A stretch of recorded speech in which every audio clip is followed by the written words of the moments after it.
In the beginning, before there were stars to shine or time to measure their light, there was only God. And God was not a figure carved from stone or a voice rumbling from the clouds.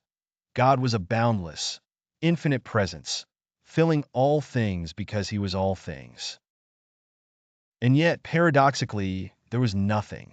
Without contrast, without the space to move or the seconds to pass, there could be no existence.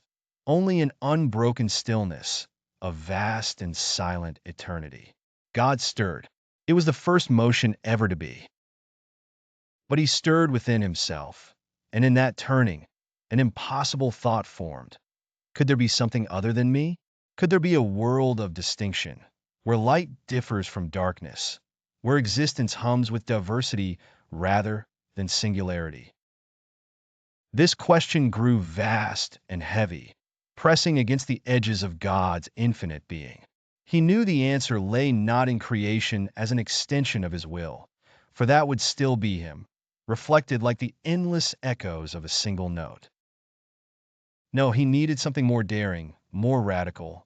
He needed to create not as God, but as a sacrifice to something beyond himself. The Creator, to make something truly free, must destroy himself entirely. To bring forth this new reality, he would become its very substance. God imagined it all at once: the swirl of galaxies, the burning of stars, the birth and death of creatures who would rise and fall, love and grieve. He saw their stories branching endlessly in a labyrinth of possibility. And as he saw it, he loved it. But this love could not hold.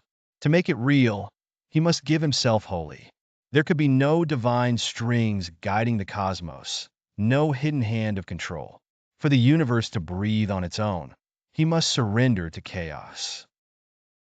And so, God did what no God before him had ever dared to do. He began to collapse.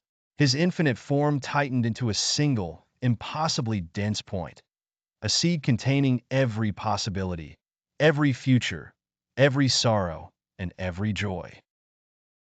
The whole of his being, compressed into pure energy, became a singularity of unimaginable force. And then he exploded. The moment God ceases to be himself, the universe begins. The Big Bang shattered silence into a symphony of creation. From that singular eruption, particles raced outward at the speed of light, weaving the very fabric of time and space. Matter coalesced, spiraled, and collided, while forces unseen shaped the first stars that burned like embers in a dark sea. Nebulas swelled like cosmic wombs, birthing galaxies whose arms stretched like tendrils of divine breath. And woven into every atom was a memory of that first act, the death of God, splintered into infinite fragments, each carrying a spark of his essence. Time unfurled its vast tapestry.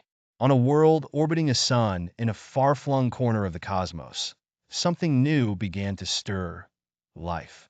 At first, it was no more than a flicker, simple, blind, and fragile.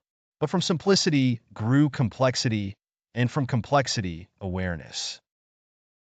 Tiny creatures opened their eyes to a universe teeming with wonder and strangeness. They grew, adapted, and one day they began to ask questions. What if the universe itself remembers the death of its maker? Humans, with their restless minds, gazed into the heavens and wondered about their origins. They spoke of gods who created the world with words or clay, who breathed life into dust or forged mountains with thunderbolts. But they did not know the truth, that every star, every stone, every beating heart was a fragment of God himself. They did not realize that when they felt the pulse of existence, they were feeling his sacrifice, still resonating in the marrow of creation. Yet, even as they searched, God did not guide them from above. He was no longer a master looking down on a separate creation. Instead, he lived within it, in the flame of a candle, in the rhythm of a waterfall, in the fierce and fleeting joy of a heartbeat, in the smile of a baby.